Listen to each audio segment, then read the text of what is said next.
Everyone, and welcome to the Retro channel. Today we're going to check out some 6510 Commodore CPUs. I ordered these about 6 months ago off AliExpress.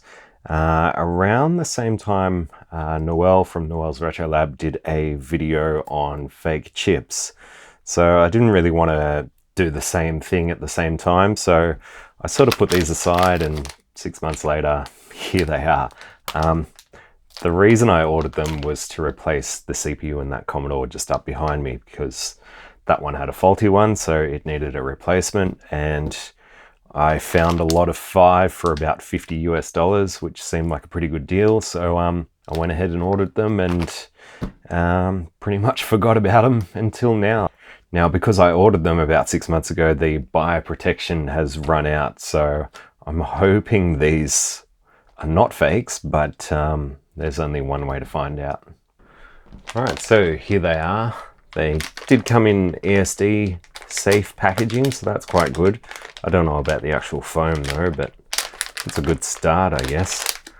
And looking carefully, they do all actually have different date codes, and they all look slightly different, so there's a good chance that they may be genuine. Let's just see.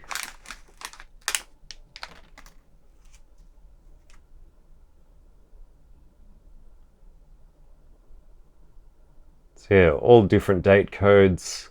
This one on the end seems to be the odd one out, but I guess we'll find out. It is actually from the 30th week of 83 apparently, whereas that's 25th week of 84, 25th week of 83, so that one's actually newer than this one.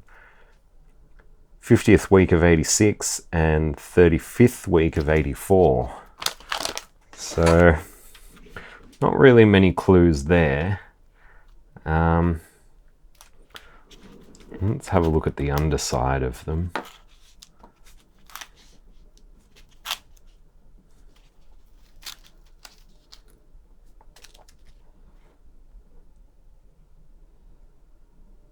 So, made in Hong Kong, looks and feels legitimate, doesn't seem to be sanded down, so these little notches I can still feel. Again, another Hong Kong chip. This one made in Korea. And Taiwan. And this last one, which is, yeah, it's shiny, clearly a different sort of package, is also marked as Hong Kong. So that's interesting. I wonder if there was just a couple of different fabs in Hong Kong putting out these chips, but that's what we have.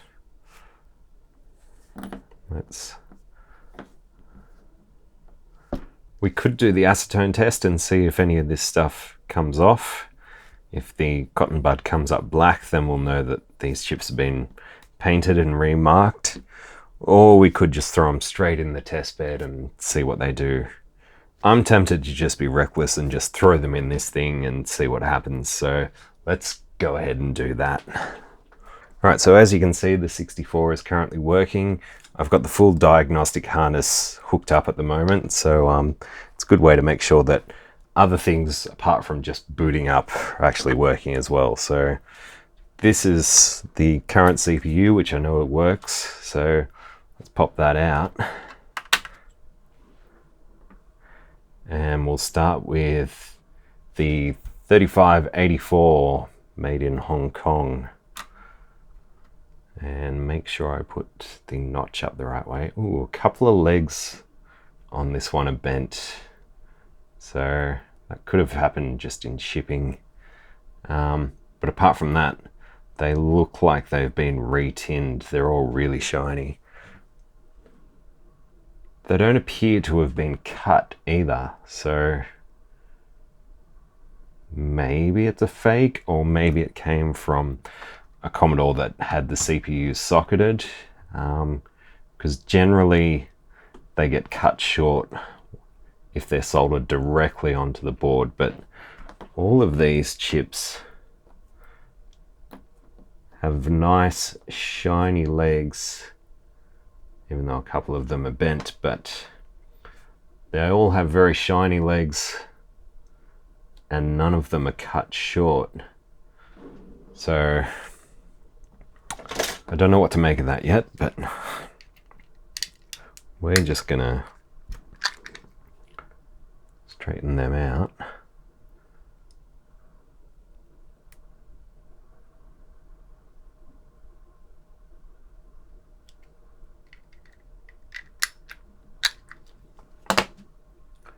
That's good enough. These ZIF sockets are nice because you don't really have to worry about having the legs perfectly straight, unlike these machine pin sockets, which they have to be exact to get them in there. First one's in. Let's check it out. Black screen. Ooh. I'll just reseat it.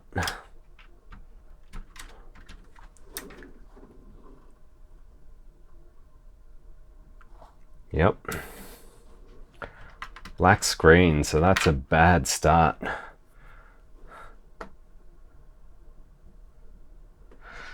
Let's move on to the next one. This one's a bit newer, 50th week of 1986.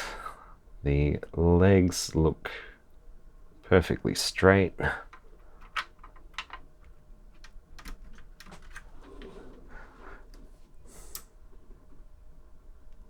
Hey. All right, one working one.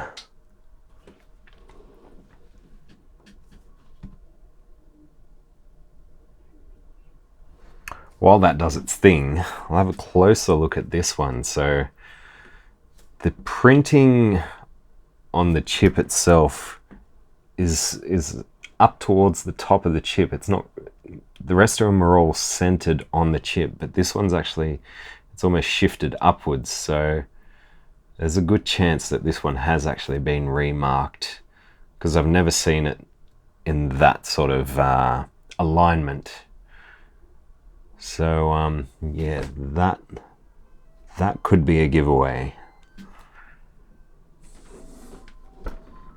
This one's passed though, so one bad, one good. Next one is the 25th week of 83. Made in Korea. It looks legitimate from the outside.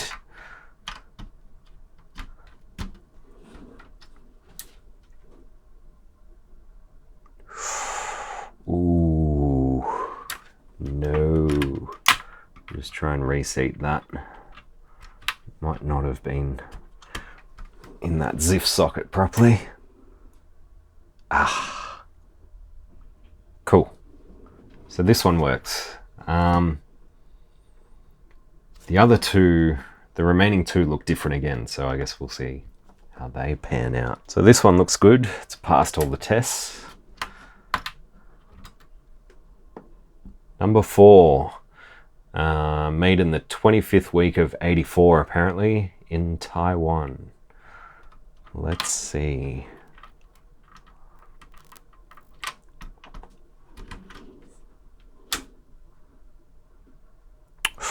Ooh, that's good too. So we're off to a bad start, but things have certainly improved. 3 out of 4 so far. That's pretty good. I'm happy with that. At least I haven't totally wasted my money, because I ain't getting it back anymore.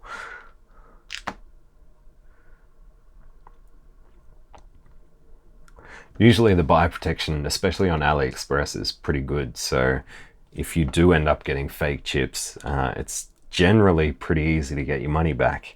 The only issue you'll run into is if you've had them for 6 months and haven't tested them yet. And I don't even think I can link the listing that I found these on, because I'm pretty sure the seller doesn't exist anymore, or these are just run out of stock. So the the link to their item that I purchased is now dead, so what can you do? All right, this final one has a very shiny coating, and it doesn't have the MOS logo that the rest of them do. It is just printed MOS, which is actually my initials too. Made in the 30th week of 83. Ooh. Ooh.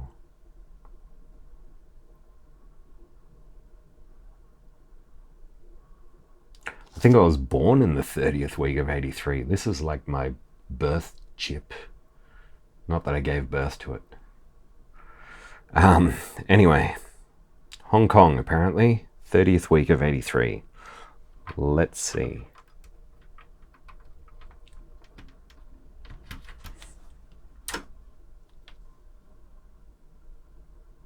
Oh no, I'm dead. Let's reseed it.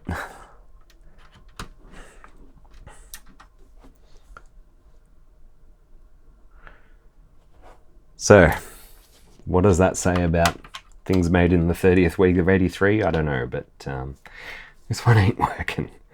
That's a pity. But yeah, it does look... Oh, you know what? I forgot to straighten the legs, because I forgot this one also had some bent in legs. Funny that it still fit straight in the dip socket, the ZIF socket. Right, that's better. There's still hope. Let's see. Lock it in. Ha!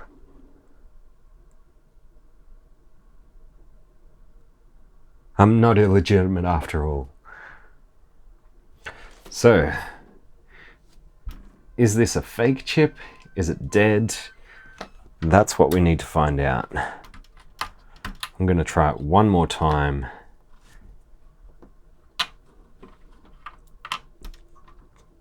Just to be sure, I'm going to remove the diagnostic harness. We'll see if we get anything from this at all.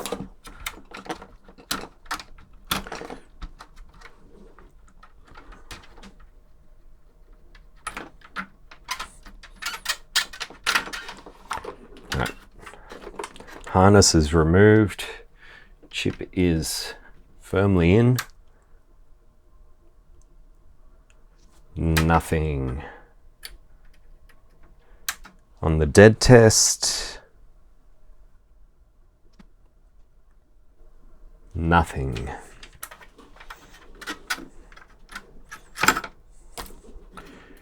Into basic? I don't think so. Nope. All right, let's take another close look at these. All right, so these guys turned out to be perfectly fine. What's up with this one?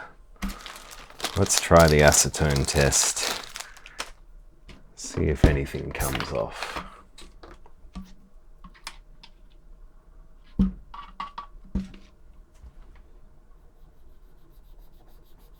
Oh. No.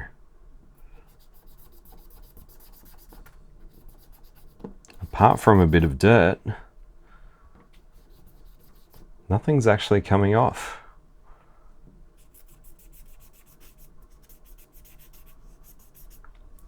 Interesting. Definitely acetone. I can smell it. Well, that's sort of unexpected. So maybe this is just a bad chip. I mean, obviously that can happen. I ordered this to replace a dead one, so, you know, they do crap out eventually. But yeah, I was actually almost certain that this would be a fake. I guess it's not, unless it's a really well done one, but yeah, maybe not. So what if we put it back in the Commodore and just see if we can work out what the fault was? All right, so let's just have a look and see what the CPU is doing or not doing. See if there's any life in it. So pin 1 has got our clock signal, which is coming from the VIC, which means pin 39 does have the clock out signal. So it's at least partially working. Pin 2, which is the ready pin, is just stuck high. I think that should occasionally dip low. Pins 3 and 4 look normal. They're normally high. I think that pin 5 is AC, which is right. Pin 6 is just VCC, so that's normal. And then there's a bunch of address lines, which, yeah, do have activity on them.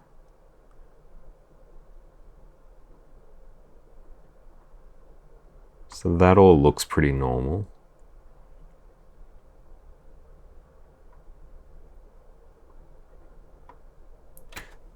This sort of sawtooth is actually normal as well. Well, maybe it's more like a shark fin. That's actually normal as well.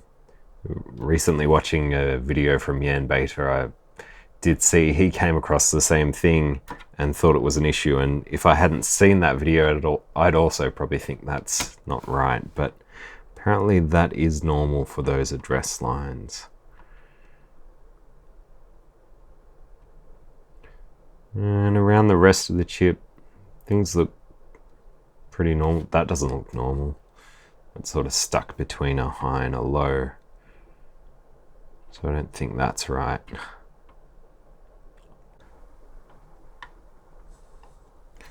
And there's activity mostly everywhere else. But yeah, I think this pin 2, which is the ready pin, which is also sort of like a halt pin. So because the CPU and the VIC share the address bus, the VIC can actually take over and force the CPU to pause or halt for a certain amount of cycles. And the way it does that is by sending a low signal to pin 2. So if pin 2 goes low, the VIC is pretty much just in control until it decides it's done. And then it lets that particular line go high again. And then the CPU and VIC share the bus. So it actually looks like this CPU is just taking over the whole system and not allowing the VIC to do its thing when it needs to. So it's just stuck high.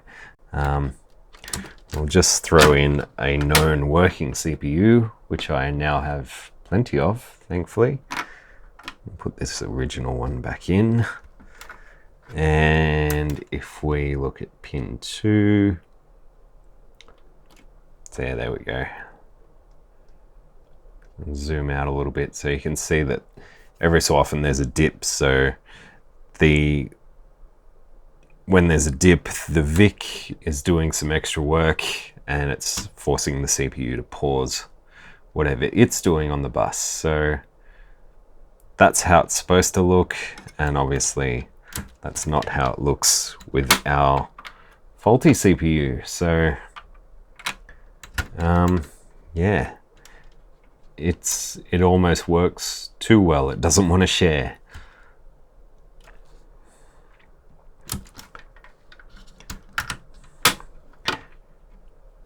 One more thing we can look at out of curiosity, I guess, is some resistance measurements. So let's have a look at the working one. So between pin 2 and ground, we're getting 4.5 mega ohms. So yeah, there's hardly a connection there. And on the faulty one, between pin 2 and ground, there's about 21 kilo ohms. So yeah, a massive difference. And pin 2 and VCC, 3, 4, yeah, pin 2 and VCC, 16K on the faulty one. And if I can get this with these bloody heat sinks on there, 12.3K on the working one. So that's not that different, but yeah, definitely a huge difference between that ready pin and ground. So I guess 4 out of 5 isn't bad. That's an 80% success rate, and surprisingly none of them were fake. It's just one of them was faulty. I would just like to mention you can now support the channel on Patreon. Obviously doing all this stuff takes a lot of time and money, and like most, I work a full-time job. As much as I'd really like to devote more time to doing this, it's just not feasible at the moment. So videos will continue on YouTube as usual. I'm not planning on any Patreon exclusive videos. I figure if you've supported the channels from the start, I don't want to hide things behind a paywall. So obviously there's perks in supporting me, like ad-free videos, the usual sort of stuff. Depending on your support level, you may get a say in what comes up on the channel next. So please consider checking it out. That would be very much appreciated. And if you can support the channel, that would just be amazing. But as always, until next time, thanks for watching the Retro Channel, and see you again soon. Bye.